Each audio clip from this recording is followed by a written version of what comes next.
My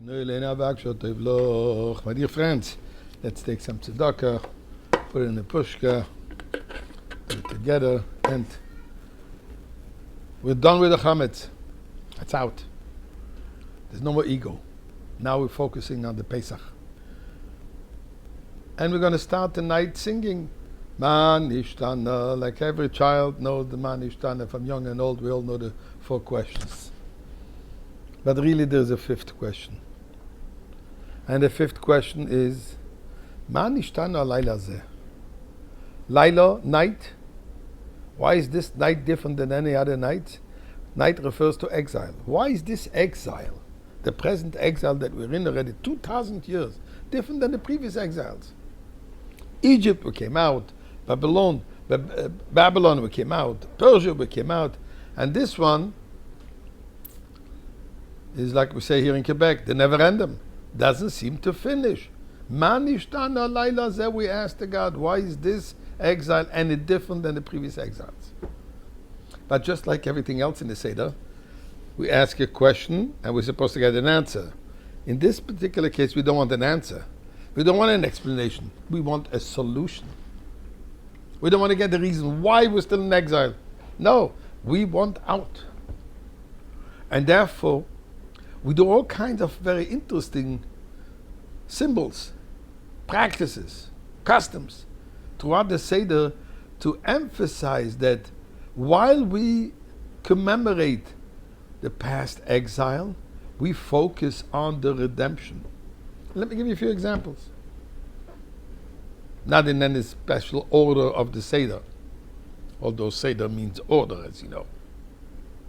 Why do we drink the red wine? Shulchan Aruch says that ideally we should use red wine. Why red? Because red reminds us of the blood of the Jewish children and the Jewish people, which was spilled abundantly while in Egypt. At the same time, it reminds us of the first plague, the beginning of the process of coming out of Egypt, where the Nile, the waters turned into blood. Past, imminent, present, future. We take the charoises, we dip it into salt water. Excuse me, I said charoises, I meant karpas, obviously. We take the karpas, excuse me. And that's before drinking wine, my friends. So we take the karpas and we dip it into salt water. Why salt water? Salt water reminds us of the tears, the salty tears the Jews were shedding for 200 years, over 200 years. But it also reminds us of the splitting of the sea. They're coming out through the ocean. Seawater. Maror, the bitter lettuce, the bitter herbs. We're supposed to eat it bitter. It reminds us of the bitterness of Egypt. But how do we eat it? We dip it into charoises, which is a sweet mixture of nuts, whatever different customs you have. But the bitterness should be dipped in the sweetness. We shouldn't focus just on the bitterness. We should focus on the sweetness. And like this we can go on and on and on. We break the matzah in half, yachatz, the middle matzah. We break it in half. The breaking represents us, we're broken. We're not complete. We're still in exile. But what do we do with the other half?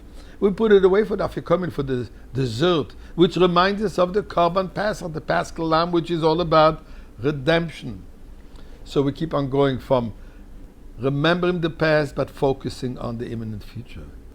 And why do we deserve this? And we keep on saying clearly throughout our God, the Leshon Haba b'Yerushalayim. We end with this statement that next year, meaning now, but next year, when we will come to Pesach again, we will certainly do it in Yerushalayim. Why? So here's an interesting little thought. The Haggadah tells us that the students came to their teachers, Rabbi Akiva, Rabbi Tafn, etc., and he told them, Higia Zman Krishma Shel Shachris. It's already time of Shachris. What is the story here? What the students came and told their masters, what the students came and told their leaders, it is time for Shachris. It is time for the daylight, for the Geula, for the redemption. And who are those students? Shachris. Shachris, we have the following. The 4 sons that were mentioned earlier. In the word Shachris, we have the Ches for the Chacham. We have the Reish for the Rasha. We have the Tov for the Tam. And we have the Shin and the Yud for the She'eni Yidei Lishul. So the students came and said, we're all here. We're all, if it makes no difference at what level we are, we all demand and we all expect and we all want the same thing. What? Shachris. Kriyas Shema. The reading of the Shema. What does the Shema tell us? The recognition of the oneness of God. This is what Mashiach is all about. So my friends, at this Seder, make it an experience, not a story. And the experience should be that we should experience that freedom, have the quest, the desire for the freedom, and in Mirz Hashem, you know what? Tonight we will all meet in Yerushalayim in the Beis HaMikdash with Mashiach.